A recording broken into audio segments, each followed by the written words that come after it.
नमस्कार दोस्त, आज की वीडियो हम लोग समझेंगे क्लास 12 फिजिक्स चैप्टर नंबर 6 धारा परिपथ तथा किरचॉफ के नियम का ये पार्ट नंबर 3 है। इस पार्ट में हम लोग समझेंगे वैद्युत सेलों का संयोजन। वैद्युत सेलों का संयोजन कितने प्रकार से किया जाता है, जिसमें मैंने आपको बताया है। इस वीडियो में हम लोग ये भी समझेंगे जैसे वैद्युत सेलों का जो संयोजन होता है उसके 3 क्रम से किया जाता है। एक श्रेणी क्रम होता है, एक समांतर क्रम होता है और एक मिश्रित क्रम होता है। तो सबसे पहले हम लोग समझेंगे वैद्युत सेलों का संयोजन या संयोग, ये कह सकते हैं वैद्युत सेलों का संयोजन। डालेंगे हेडिंग वैद्युत सेलों का संयोजन।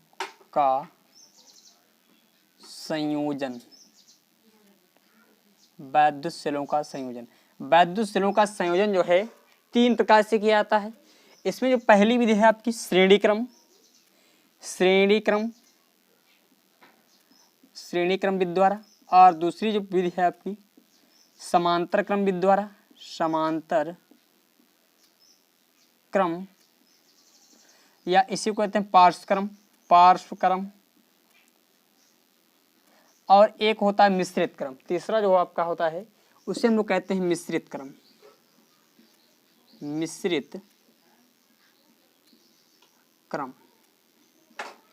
ये इसके क्रम होते हैं, यानी एडिशन, इनको जोड़ने के 3 क्रम होते हैं, समांतर क्रम, पार्श्व क्रम, और यानी समांतर क्रम या पार्श्व क्रम, मिश्रित क्रम या श्रेणी क्रम।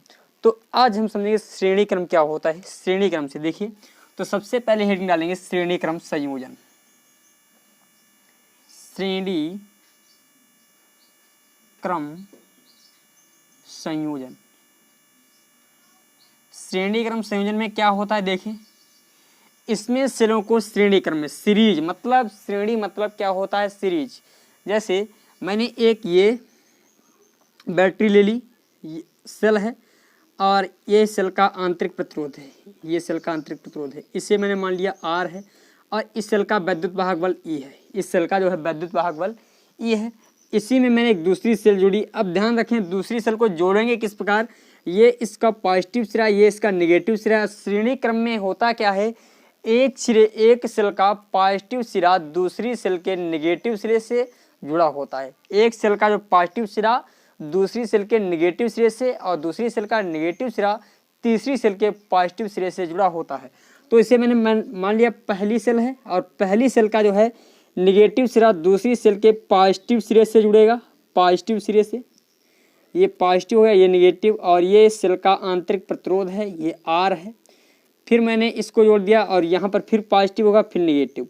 यानी इस प्रकार बहुत सी सेलें मैंने जोड़ दी। मान लेते हैं ये E1 E हो गई, और ये E मतलब सभी का वैद्युत वाहक बल जो है युगल है। सभी सेलों का वैद्युत वाहक बल बराबर है, और इनका आंतरिक प्रतिरोध भी बराबर है। इन सेलों का आंतरिक प्रतिरोध भी क्या है, बराबर है। अब इन्हीं सेलों से मैंने एक बाह्य प्रतिरोध R जोड़ दिया, ये मैंने बाह्य प्रतिरोध R जोड़ दिया, और यहाँ पर एक कुंजी लगा दी, ये कुंजी है K। तो श्रेणी क्रम संयोजन में होता क्या है, इसमें लिखेंगे श्रेणी क्रम संयोजन में पहली सेल के निगेटिव सिरे को, पहली सेल के निगेटिव सिरे को दूसरी सेल के पॉजिटिव सिरे से, दूसरी सेल के पॉजिटिव सिरे से, तथा दूसरी सेल के नेगेटिव सिरे को तीसरी सेल के पॉजिटिव सिरे से जोड़ते हैं। यही क्रम लगातार चलता रहता है, यही क्रम लगातार चलता रहता है। इस प्रकार के संयोजन को हम श्रेणी क्रम संयोजन कहते हैं। इस प्रकार के संयोजन को श्रेणी क्रम संयोजन कहते हैं। माना, यहाँ पर लिखेंगे माना n सिलें, माना n सेलें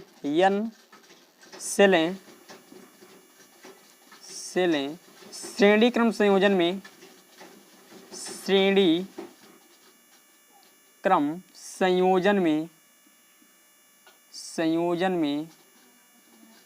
जुड़ी हैं। माना n सेलें श्रेणी क्रम संयोजन में जुड़ी हैं, जिनमें सभी का वैद्युत वाहक बल वैद्युत वाहक बल जिनका, या जिनका लिखेंगे, जिनका वैद्युत वाहक बल E है तथा आंतरिक प्रतिरोध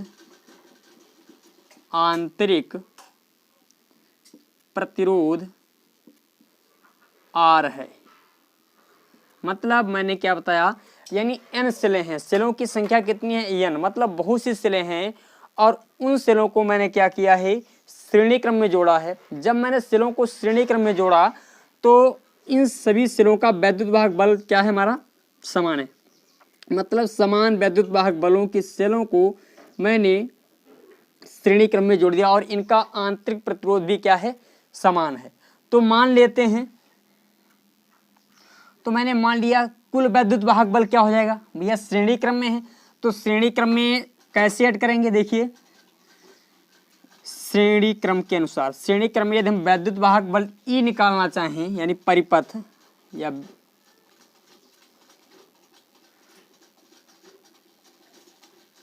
कुल वैद्युत वाहक बल निकालना चाहें, कुल वैद्युत वाहक बल निकालना चाहें, वाहक बल परिपथ में, यदि कह दिया जाए परिपथ में कुल वैद्युत वाहक बल बताइए, तो हम लोग क्या करेंगे, देखिए ये तीन सेलें हैं, तीनों का वैद्युत वाहक बल E है और E है, तो इसको हम लोग लिखेंगे 3E।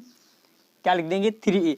इसमें लिखेंगे जब 3 सेलें जुड़ी हैं, जब 3 सेल जुड़ी हैं तब ये हो जाएगा वैद्युत वाहक बल।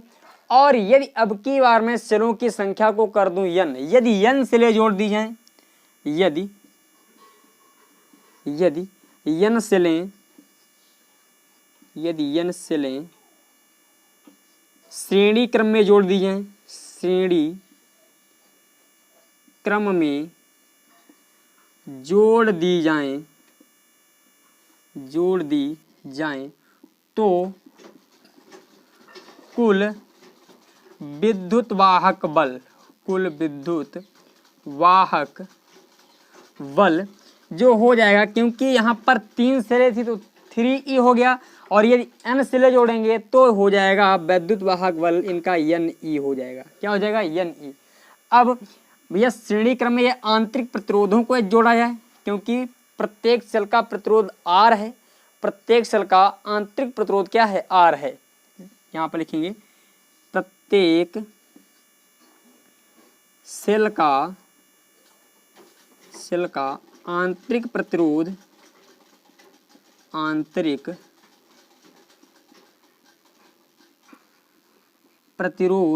R है, यानी प्रत्येक सेल का आंतरिक प्रतिरोध क्या है, R है। तो परिपथ का कुल प्रतिरोध, तो परिपथ का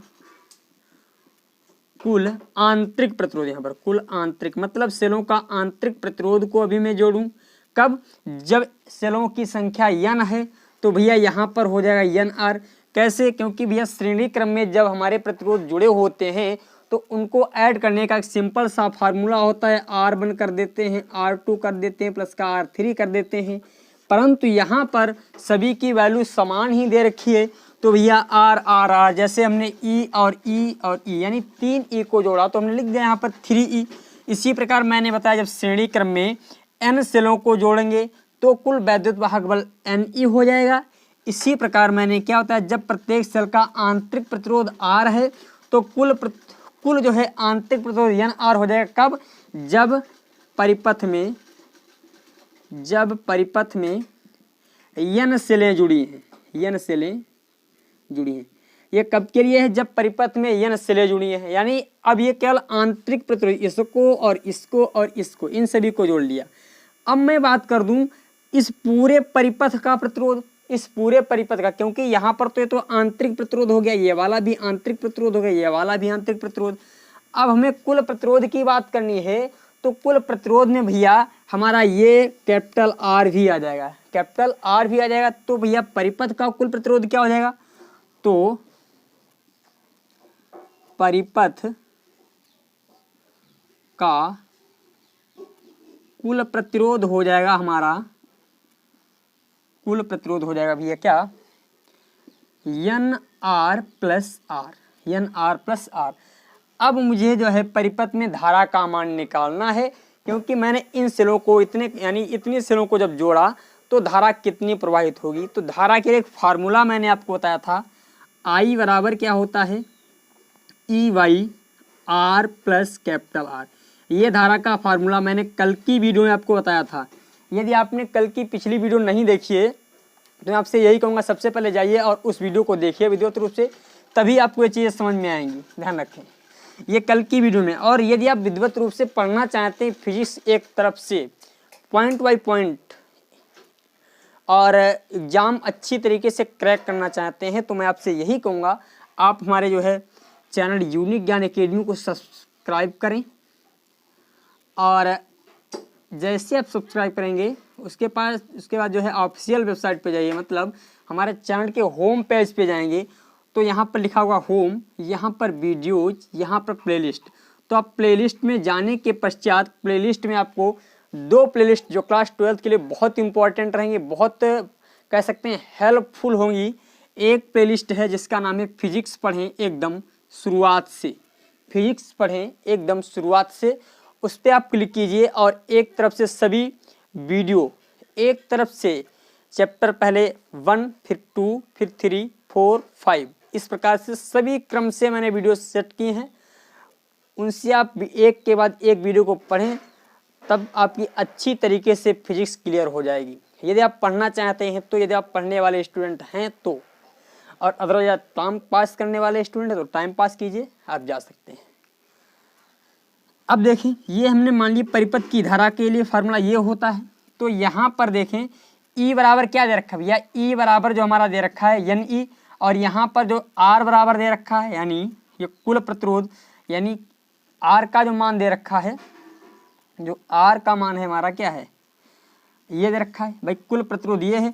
तो भैया यहाँ पर हम लोग क्या करेंगे, E की जगह पर हम रख देंगे EN या NE रख देंगे। क्यों, क्योंकि कुल विद्युत वाहक बल हमारा ये है और कुल प्रतिरोध हमारा ये है NR plus R, NR plus R. ध्यान रखें, मतलब कहीं पर भी यदि सेलों को श्रेणी क्रम में बहुत सिले जोड़ दी जाएं, यदि श्रेणी क्रम में बहुत सी सिले जोड़ी जाती हैं, यदि उनके द्वारा धारा का मान निकालना पड़ जाए तो इस विधि से निकालेंगे। और ध्यान रखें ये कब, जब सेलों का वैद्युत वाहक बल, जब सेलें क्या हो, एक समान हो। ध्यान रखें, एक पॉइंट समझें, श्रेणी क्रम ये कब के लिए है, जब सेलें एक समान है, एक समान है, ये उस समय के लिए फार्मूला है। अब ध्यान रखें, कहीं पर दे दिया जाए, कहीं किसी सेल का वैद्युत वाहक बल E1 दे दिया जाए, किसी सेल का वैद्युत वाहक बल E2 दे दिया जाए, तब ये फार्मूला आपका नहीं लगेगा, तब ये वाला फार्मूला नहीं लगेगा। उसके लिए मैं आपको अगला डेरिवेशन बताऊंगा। ध्यान रखें, और एक एक चीज़ को जो मैं बोल रहा हूँ उससे नोट करें, क्योंकि ये बहुत इंपॉर्टेंट है और आपके भविष्य में काम आने वाला है। चलो अब कुछ चीज़ें और समझते हैं आगे। ये तो हुआ इसमें जो परिपथ में, इस वाले परिपथ में धारा का मान, इस वाले फार्मूले से हम लोग परिपथ में धारा का मान निकाल लेंगे। अब कुछ स्थितियां हम लोग समझ लेते हैं,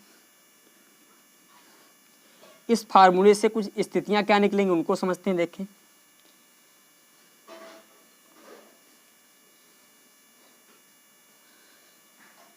मैंने अभी जो फार्मूला निकाला वो हमारा क्या था, I बराबर NE by NR plus R. यदि पहली स्थिति मान लें, पहली स्थिति यदि हम मान लें, पहली स्थिति में जो हमारा स्थिति नंबर 1 में यदि सेलों का आंतरिक प्रतिरोध, सेलों का जो आंतरिक प्रतिरोध है कम है, मतलब सेलों का आंतरिक प्रतिरोध कम है, बहुत ही कम है, किससे, बाह्य प्रतिरोध से। मतलब सेलों का जो आंतरिक प्रतिरोध है, सेलों का जो आंतरिक प्रतिरोध है बाह्य प्रतिरोध के तुलना में बहुत कम है, मतलब हम ये कह सकते हैं बहुत कम, तो हम इसे मान लेंगे नगण्य। यानी R इज बहुत ही छोटा जो है किससे, हमारा कैपिटल R से है, तो इसका मतलब हम स्मॉल r को नगण्य मान लेंगे, स्मॉल r को नगण्य मानने पर,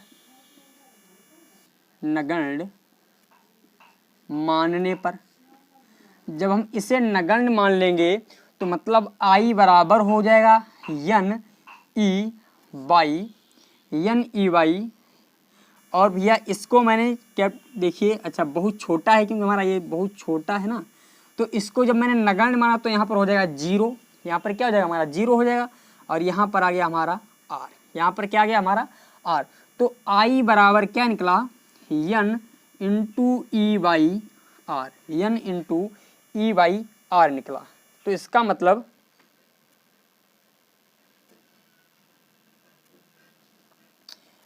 इस स्थिति में जो धारा होगी वो अधिक होगी। क्यों?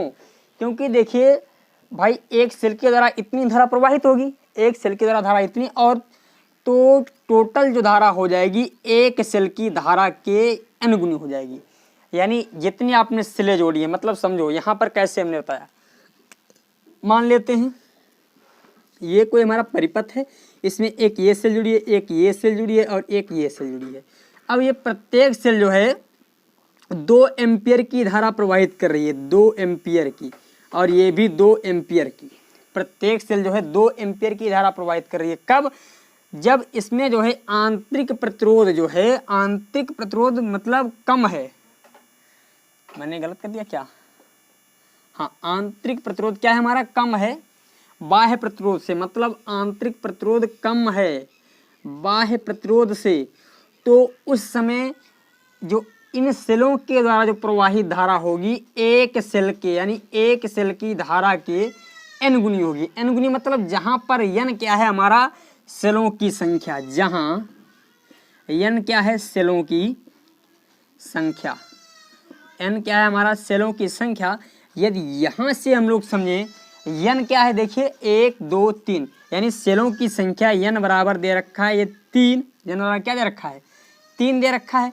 तो यहाँ से मान लेते हैं, और बाह्य प्रतिरोध हमारा जुड़ा है 2 ओम का, तो हमें यहाँ से धारा निकालनी पड़ जाए तो देखिए क्या आएगी भैया, 2/2 करेंगे, 2 एकन 2, 1 एम्पियर की धारा, एक सेल के द्वारा 1 एम्पियर की धारा, तो 2 सेलों के द्वारा क्या हो जाएगी भैया 1 गुणे I बराबर 3 गुणे 1, क्योंकि एक सेल के द्वारा मैंने धारा निकाली। देखिए I बराबर फार्मूला होता है ई वाई आर। ये कब? जब जो है आंतरिक प्रतिरोध बहुत छोटा है उस समय के लिए। तो भैया आई ई का मान दे रखा है 2 और आर का मान भी 2, 2 एकन 2, तो मतलब आई का मान 1 आ गया, इसके लिए 1, तो इसके लिए भी 1 होगा, इसके लिए भी 1 होगा।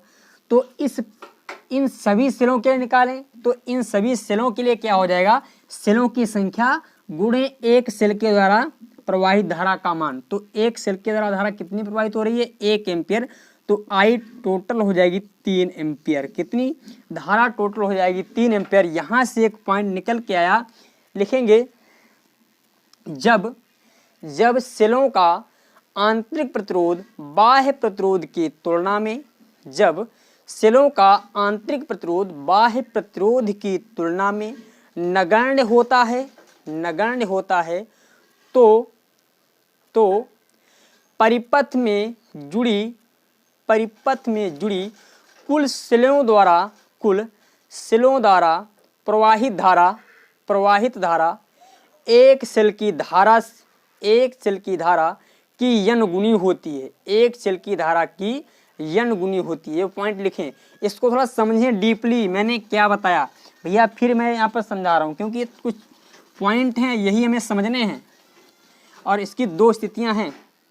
मैंने क्या बताया भैया, ये कोई हमारा परिपथ है और परिपथ में एक ये सेल जोड़ रखी है, इसका आंतरिक प्रतिरोध ये है, और एक ये सेल जोड़ रखी है, इसका आंतरिक प्रतिरोध ये है, और एक ये सेल जोड़ रखी है, इसका आंतरिक प्रतिरोध ये है, और मैंने एक बाह्य प्रतिरोध ये जोड़ दिया, मैंने यहाँ पर एक ये बाह्य प्रतिरोध जोड़ दिया, और इसका जो मान है कैपिटल R है। अब इस सेल का वैद्युत वाहक बल देखिए, अब मैंने पहले ही बताया था ये फार्मूला उसी समय तक के लिए वैलिड है आपका जब तक सेलें क्या हैं, सेलों का जो वैद्युत वाहक बल समान है। तो मतलब यहाँ पर वैद्युत वाहक बल क्या होगा, समान। मान लेते हैं इसका 3 वोल्ट है और इसका 3 वोल्ट है, इसका भी 3 वोल्ट ही है।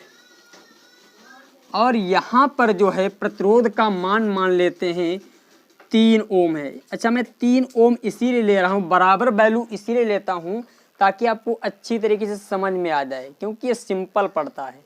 यहाँ पर यदि कोई दूसरी वैल्यू दे दे तब भी आपके लिए बहुत सिंपल होने वाला है। मैं चलो यहाँ पर दूसरी एक वैल्यू लेता हूँ। यहाँ पर मैंने वैल्यू ले ली 2, ठीक है। अब डिफरेंस कर दिया तो भैया एक सेल के द्वारा प्रवाहित धारा का मान निकालेंगे। तो एक सेल के द्वारा, एक सेल के द्वारा प्रवाहित धारा I बराबर हो जाएगा E/R। ये कैपिटल R क्यों है? यहाँ पर स्मॉल r को मैंने क्या किया है, स्मॉल r जो है बहुत बहुत बहुत छोटा है किससे, कैपिटल R से। तो हमने क्या किया है, r को नगण्य मान लिया है, नगण्य। तो वैसे फार्मूला हमारा जो I बराबर होता है वो होता है E/R + R, ये होता है, ये फार्मूला होता है। यानी एक सेल के लिए द्वारा जब निकालेंगे तब ये फार्मूला था। मैंने बताया क्या है कि जो सेल का जो आंतरिक प्रतिरोध है इस वाले प्रतिरोध की तुलना में बहुत कम है, तो यहाँ पर इसको मैंने क्या किया, नगण्य मान लिया। तो भैया I बराबर E का मान कितना है, 3 वोल्ट है, R का मान कितना है, 2। तो इसे जब डिफाइन करेंगे, कैलकुलेट करेंगे तो 1.5 आ जाएगा। यानी एक सेल के द्वारा धारा कितनी प्रवाहित हो रही है, 1.5। तो इसी प्रकार इसके द्वारा भी 1.5 होगी, इसके द्वारा भी 1.5 एम्पियर, यानी एम्पियर, ये भी एम्पियर है और ये भी एम्पियर, यानी 1.5 एम्पियर, 1.5 एम्पियर, 1.5 एम्पियर। ये उस समय के लिए जब हमारा सेलों का आंतरिक प्रतिरोध नगण्य है, मतलब ना के बराबर है, उस समय के लिए धारा का मान है। तो देखें यहां पर एक जो फार्मूला I बराबर अभी मैंने निकाला था NE/R, ये किस समय के लिए, ध्यान रखें पहली स्थिति मैंने बताई थी जब आपका R क्या है, नगण्य है, उस समय के लिए फार्मूला वैलिड है। हर जगह आपका ये फार्मूला काम नहीं करने वाला है। मैं अभी आपको एक ऐसी स्थिति भी बताऊंगा जिस स्थिति में आपका ये वाला क्या हो जाएगा, नगण्य हो जाएगा। जब ये नगण्य हो जाए तब क्या होगा, देखें। तो I बराबर NE और भैया R की जगह पर भैया रख दीजिए 2, R की जगह पर क्या रख दो, 2। अच्छा, यहाँ पर R की जगह पर 2 रख दिया तो I बराबर क्या आ जाएगा, E का मान दे रखा है 3 और बटे 2 और इंटू N। N क्या है, सेलों की संख्या 1 2 3, कितनी सेलें हैं, 3। तो भैया क्या हो जाएगा, यदि हम इन्हें काटें 3 तियां 9, 3 तियां 9 बटे 2। तो भैया यहाँ पर 4.5 यानी 4.5 आ जाएगा। इस फार्मूले से इस परिपथ में जो कुल धारा का मान आया है वो 4.5 एम्पियर। यदि हम ऐसे जोड़ें तो देखिए 1.5 और 1.5 3 हो गया, 3 में 1.5 और जोड़ दो तो 4.5 हो गया, ठीक है। ऐसे जो है आंकिक क्वेश्चन आएंगे, उन सभी को आपको विधिवत रूप से समझना है और एक एक क्वेश्चन को, एक एक जो बता रहा हूँ, एक एक टॉपिक को अपनी बुक में नोट करते रहिए, अपनी कॉपी में नोट करते रहिए, ये बहुत इंपॉर्टेंट होने वाले, ध्यान रखें। अगली स्थिति देख लें। अगली स्थिति हम मान लेते हैं कि जो आपका बाह्य प्रतिरोध है, पहले माना था मैंने आंतरिक प्रतिरोध को नगण्य, अब की बार मैं बाह्य प्रतिरोध को नगण्य मान लेता हूँ। तो धारा पर क्या प्रभाव पड़ता है, मान लें यदि हमारा, यदि मान लें क्या है, यदि जो है हमारा बाह्य प्रतिरोध बहुत कम है, यानी बहुत ही कम है किससे, आंतरिक प्रतिरोध की तुलना में, तो उस समय के लिए भैया हम क्या करेंगे, बाह्य प्रतिरोध यानी इसको हम क्या करेंगे, नगण्य मान लेंगे, नगण्य। इसको हम लोग क्या करेंगे, नगण्य मानेंगे। जब हमने इसको नगण्य मान लिया तो भैया देखिए फार्मूला क्या हमारा आएगा, I बराबर होता है NE/, होता है NE/R + R, ये फार्मूला होता है। अभी मैंने निकाला था, यही फार्मूला डेराइव किया था। तो I बराबर हो जाएगा NE/NR, क्योंकि मैंने कैपिटल R को नगण्य मान लिया है तो N से N क्या होगा, कट जाएगा। तो I बराबर E/R हो जाएगा, जो कि क्या है जो कि हमारा है एक सेल की धारा, एक सेल की धारा का मान है, यानी एक सेल की धारा का मान है, एक सेल की धारा का मान है। ये जो है किसका मान है? एक सेल की धारा का मान है। तो इसका मतलब हम ये कह सकते हैं, यदि समांतर क्रम में हम सेलों को जोड़ रहे हैं, यदि समांतर नहीं श्रेणी क्रम में यदि हम सेलों को जोड़ रहे हैं और श्रेणी क्रम में हमने सेलों को जोड़ा है, यदि उन सेलों का आंतरिक प्रतिरोध बाह्य प्रतिरोध से ज्यादा हो गया, यदि उन सेलों का आंतरिक प्रतिरोध जो है बाह्य सेलों से ज्यादा हो गया, बाह्य प्रतिरोध से ज्यादा हो गया, समझे एक चीज को मैंने क्या होता है, यदि हम सेलों को श्रेणी क्रम में जोड़ रहे हैं और उन सभी सेलों का यानी उन सेलों का जो आंतरिक प्रतिरोध है वो बाह्य प्रतिरोध से ज्यादा हो गया, उस स्थिति में जो है हमें धारा का मान कम ही प्राप्त होगा। वो कितना? सिर्फ एक सेल के बराबर धारा प्राप्त होगी। जितनी एक सेल देगी उतनी सभी सेलें धारा देंगी। तो इसका मतलब हमें इस प्रकार जो है, कब? जब R क्या हो? ग्रेटर देन हो कैपिटल R से, इस स्थिति में हमें ध्यान रखना चाहिए कि भैया हम लोगों को समांतर क्रम में से नहीं जोड़ना है, समांतर क्रम में श्रेणी क्रम में नहीं जोड़ना। कब? यानी अर्थात हम ये कह सकते हैं, अर्थात ये लिख लें, अर्थात जब R इज ग्रेटर देन बहुत किससे? कैपिटल R से, तो सेलों को श्रेणी क्रम में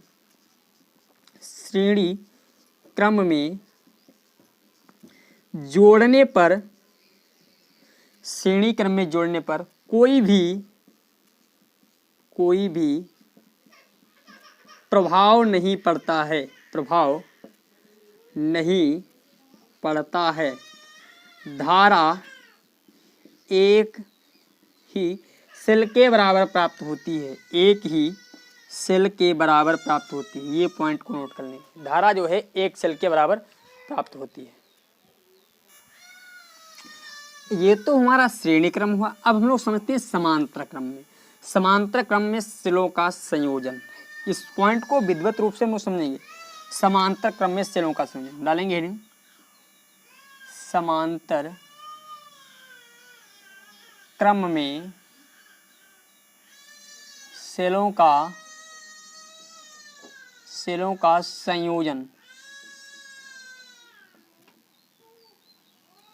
समांतर क्रम में सेलों का संयोजन, यानी समांतर क्रम में यदि हम सेलों को जोड़ें तो क्या धारा कितनी प्राप्त होगी, मतलब जो धारा का क्या मान होगा, इसको हम लोग समझेंगे विधिवत रूप से। देखें मैंने क्या बताया, सेलों को अब क्या समांतर क्रम में, समांतर क्रम में होता क्या है भैया, देखिए ये सेल है, एक ये सेल है और ये सेल है, और ये ध्यान रखें कब? जब सेलों का प्रतिरोध एक समान है, यानी जब सेलें एक समान है, जब सेलें एक समान है, यानी सेलें कैसी? जब एक समान है, उस समय के लिए बात है, यानी जब सेलें कैसी हैं? एक समान है। तो देखिए मैंने एक ये सेल ले ली, इसका भी प्रतिरोध वैद्युत वाहक बल E है और आंतरिक प्रतिरोध स्मॉल r है। यहाँ पर भी एक दूसरी सेल जोड़ दी, इसका भी वैद्युत वाहक बल E और आंतरिक प्रतिरोध R और E। एक सेल ये जोड़ दी, ये R और ये E, इन सभी को मैंने जोड़ दिया और इनको जोड़ा है किस क्रम में? ये जो जुड़ी हैं सभी सेलें हमारी जुड़ी हैं वो समांतर क्रम में जुड़ी हैं। अब इस क्रम को हम क्या कहते हैं? समांतर क्रम। तो समांतर क्रम में क्या लिखेंगे? समांतर क्रम में सेलों के एक सिरों को, समांतर क्रम में जुड़ी हुई सेलों के, अच्छा इसको मान लेते हैं ये कोई हमारी n सेल है, मैं यहाँ पर एक पॉइंट और ले देता हूँ, ये देखिए E और यहाँ पर मान लिया ये n सेल, ठीक है, बहुत सी सेलें मैंने जोड़ी हैं, समझ लें। और यहाँ पर एक बाह्य प्रतिरोध मैंने R लगा दिया, ठीक है, और एक कुंजी लगा देते हैं। इसमें क्या लिखेंगे? इसमें थ्योरी आपको लिखनी पड़ेगी। थ्योरी में क्या लिखेंगे? समांतर क्रम में सेलों को जोड़ने के लिए सभी सेलों के एक सिरे को, यानी पॉजिटिव सिरे को, सभी सेलों के धन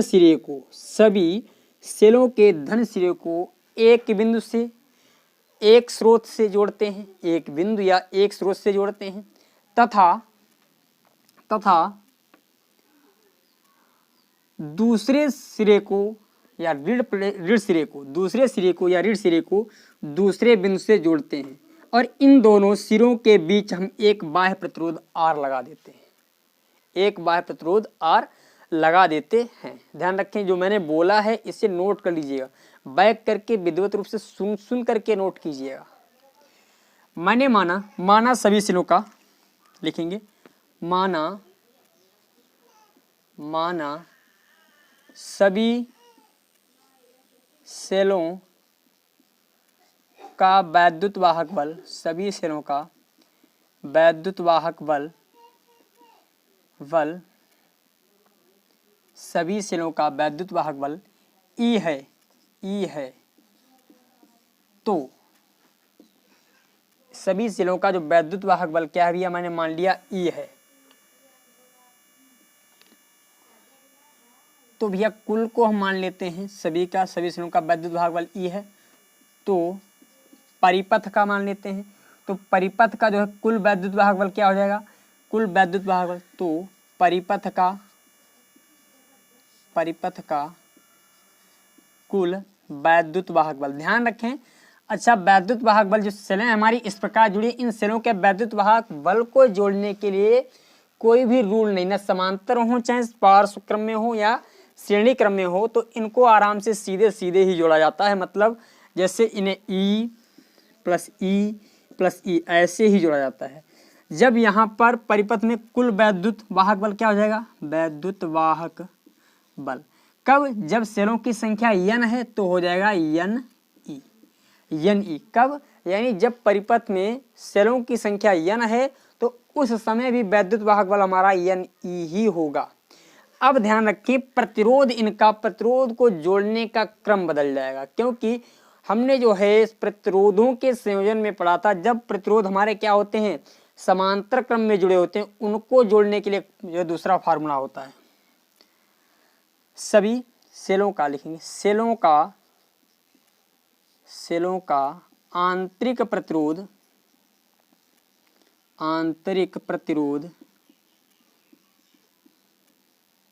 श्रेणी क्रम में समांतर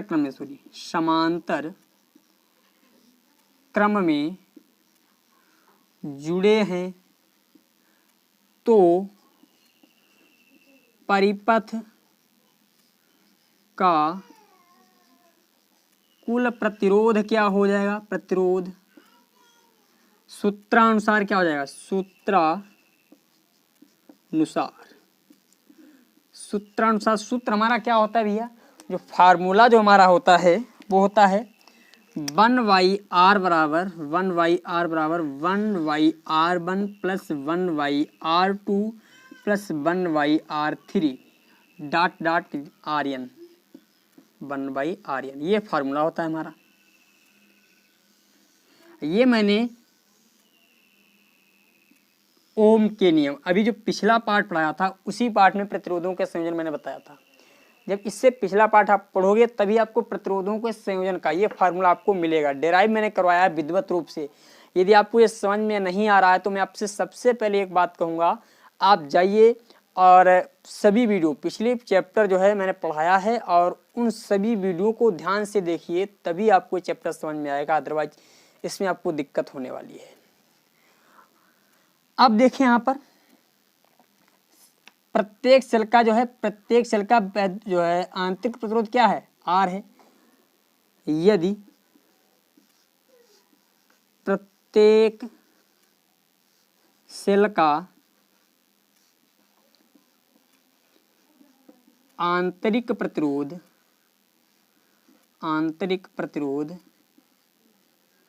R है और सेलों की संख्या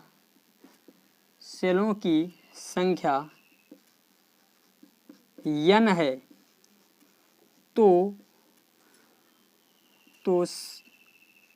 कुल आंतरिक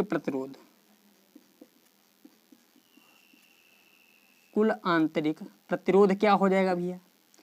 देखें, मैंने अभी क्या बताया है, यहाँ पर 1/r यानी इसको मैं मान लेता हूँ स्मॉल r, और सभी सेलों का जो प्रतिरोध क्या है बराबर, यानी यहाँ पर भी r, यहाँ पर भी r, यहाँ पर भी r, तो मतलब इसे हम मान लेंगे 1/r, 1/r, या मान लें इसे r1 मान लें, इसे हम यदि हम r1 मान लेते हैं, इसे मैं r1 मान लेता हूँ, ठीक है, कैपिटल R1 मान लेता हूँ, और यहाँ पर r, यहाँ पर 1/r, 1/r, सेलें कितनी जुड़ी हैं, डॉट डॉट 1/, यानी NY, 1/r, 1/r, और यहाँ पर 1/r यानी 1/r, और ये क्रम कहाँ तक है भैया, हमारा जो है अनंत तक है, जो क्रम कहाँ तक है, अनंत तक। तो मैंने आपको क्या बताया, देखिए सभी का जो हर बराबर है तो हर को एक बार लिख दो, हर को क्या करो, एक बार लिख दो। अब देखिए यहाँ से 1 2 3 इन सभी को जोड़ते जाएंगे, परंतु यहाँ पर संख्या क्या है, अनिश्चित है, संख्या क्या है हमारी, अनिश्चित है, तो भैया हम क्या कर देंगे, अनिश्चित मार्क यानी n रख देंगे, क्या रख देंगे, n। तो भैया 1/r1 बराबर क्या मिल जाएगा, NR। ये तो हमें इसका व्युत्क्रम प्राप्त हुआ है, यदि हम r1 का मान निकालेंगे, तो यदि हम r1 का मान निकालेंगे तो इसका उल्टा हो जाएगा r/n, यानी सेलों का जो कुल आंतरिक प्रतिरोध निकल करके आ गया हमारा, ये सेलों का कुल आंतरिक प्रतिरोध है। केवल अभी मैंने आंतरिक प्रतिरोध की बात की है, अब परिपथ का कुल प्रतिरोध, आंतरिक नहीं, अब टोटल प्रतिरोध की बात कर रहे हैं। तो देखें परिपथ का कुल प्रतिरोध, कुल प्रतिरोध जो R बराबर हो जाएगा, इसको जोड़ दो, आंतरिक प्रतिरोध और प्लस बाह्य प्रतिरोध, प्लस हमने क्या कर दिया, बाह्य प्रतिरोध, ये हमें मिल गया कुल प्रतिरोध परिपथ का, यानी टोटल प्रतिरोध मिल गया। अब इसमें धारा का मान हमें निकालना है, तो मान लेते हैं, तो इन सेलों के द्वारा यानी n सेलों के द्वारा प्रवाहित कुल धारा क्या हो जाएगी, तो n सेलों के द्वारा, तो n सेलों के द्वारा प्रवाहित कुल धारा I बराबर, फार्मूला क्या होता है, फार्मूला होता है E/R प्लस R, ये होता है एक सेल के लिए, परंतु हमें n सेलों के लिए तो यहाँ पर कर देंगे NE, और ये जो निकला है E बराबर निकला, ये E बराबर ही यानी निकला है, ध्यान रखें, तो यहाँ पर हो जाएगा R प्लस R। अब इसी फार्मूले में, और यहाँ पर है NR भैया, क्योंकि जब बहुत ज़्यादा सेलें जोड़ते हैं तब के लिए फार्मूला है, जब ये बहुत ज़्यादा हमारी सेलें जोड़ी हैं तब। अब देखिए इसको समझें, मैंने क्या बताया, I बराबर क्या होता है, I बराबर जो हमारा फार्मूला है NEY, क्योंकि E का मान क्या दे रखा है, NE, अच्छा यहाँ पर E रखा जाता है केवल, यहाँ पर केवल E, और यहाँ पर केवल R रखा जाता है, थोड़ा समझ लें, E और R, ये फार्मूला था। E का मान EN दे रखा है, NE या EN, और इस स्मॉल r का जो मान है क्या है, R/n है, स्मॉल r का मान ये मैंने निकाला, देखो स्मॉल r को ही मैंने क्या माना है, R1 माना है, क्यों, क्योंकि ये आंतरिक प्रतिरोध है, टोटल आंतरिक प्रतिरोध है, तो भैया, और कैपिटल R जो है बाह्य प्रतिरोध, और जो बाह्य प्रतिरोध का मान क्या है, R है, तो मैंने क्या कर दिया, इसे R जोड़ दिया, तो I बराबर हो जाएगा NE, और इसकी गुणा इसके साथ कर देंगे, तो R प्लस NR अपान क्या हो गया, हमारा हो गया n, अपान क्या हो गया, n हो गया। मिस्टेक होगी थोड़ी, हमें लग रहा है, थोड़ा ध्यान दें, यहाँ पर जो E बराबर E ही होगा, क्योंकि भैया उनको हम लोग ऐसे जोड़ते रहते हैं, परंतु इसमें नहीं जोड़ेंगे, क्योंकि देखें इसमें कैसे क्या करेंगे हम लोग, क्योंकि सभी सेलों का वैद्युत वाहक बल देखें, यहाँ पर भैया एक ये सेल लगा रखी है मैंने, एक ये सेल है, और एक ये सेल है, और एक ये सेल है। मैंने क्या बताया था भैया, इस क्रम में क्या होता है, विभव हमारा समान होता है। भैया पिछले चैप्टर में जब ये जो है इस प्रकार से प्रतिरोधों को मैंने जोड़ा था, उसमें क्या बताया था, विभव समान यानी विभव का मान V ही रहा था। तो विभव जो होता है वो भी हमारा एक प्रकार का वैद्युत वाहक बल ही होता है। विभव या वैद्युत वाहक बल बराबर ही होते हैं, तो मतलब हमारा वैद्युत वाहक बल भी क्या रहेगा, हमारा समान ही रहेगा। वैद्युत वाहक बल भी हमारा क्या रहेगा, समान रहेगा। तो देखें यहाँ पर E बराबर क्या आ जाएगा हमारा E, तो E बराबर हम लोग क्या लिख देंगे, E ही लिखेंगे। E बराबर हम लोग क्या लिखेंगे, E ही लिखेंगे। तो I बराबर आ जाएगा N E Y R plus N R। ये जो है फाइनल फार्मूला आ गया किसके लिए, जब सेलें समांतर क्रम में जुड़ी होती हैं तो धारा का मान जो हम निकालेंगे इस सूत्र के अनुसार निकालेंगे। ठीक है, अब देखें यहाँ पर पहली स्थिति में यदि मान लूँ R जो है बहुत छोटा है, बहुत छोटा है किससे, कैपिटल R से, तो भैया R को क्या करो, नगण्य मान लो, नगण्य मान लेंगे। तो भैया I बराबर क्या हो जाएगा, N E by N R हो जाएगा। N से N क्या होगा, कट जाएगा, तो I बराबर क्या आ जाएगा, E बाई R आ जाएगा। मतलब जब भैया सेलें हमारी, इस पॉइंट को ध्यान से समझेंगे, जब सेलें समांतर क्रम में जुड़ी हों, जब सेलें क्या हो हमारी, समांतर क्रम में जुड़ी हों, जब सेलें समांतर क्रम में जुड़ी हों, उस स्थिति में यदि आंतरिक प्रतिरोध बाह्य प्रतिरोध की तुलना में, आंतरिक प्रतिरोध बाह्य प्रतिरोध की तुलना में कम है या नगण्य है, तो जो टोटल धारा होती है वो एक, टोटल धारा जो होती है वो एक ही सेल के बराबर होती है, यानी एक ही सेल के बराबर होती है। और यदि यहाँ पर मैं मान लूँ जो R है हमारा बहुत ज़्यादा है किससे, स्मॉल r से, तो अब की बार जो है R जो है बहुत कम, यानी कैपिटल R जो है बहुत कम है किससे, R से, यानी स्मॉल r से, तो धारा का क्या मान हो जाएगा, तो जो धारा आ जाएगी हमारी, अब की बार हमें क्या करना पड़ेगा, N E बाई R और वाई N R, यानी जब इसको कर देंगे 0 तो भैया I बराबर हमारा जो फार्मूला आ जाएगा N E बाई R आ जाएगा। तो इस पॉइंट को लिख लें कि भैया पहली स्थिति मैंने बता चुका हूँ, दूसरी स्थिति को समझें।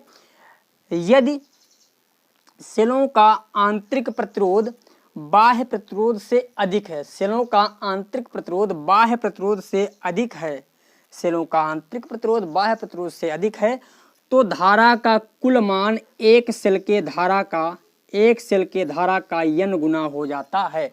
n सेलों की कुल धारा का मान एक सेल की धारा का n गुना हो जाता है। ठीक है,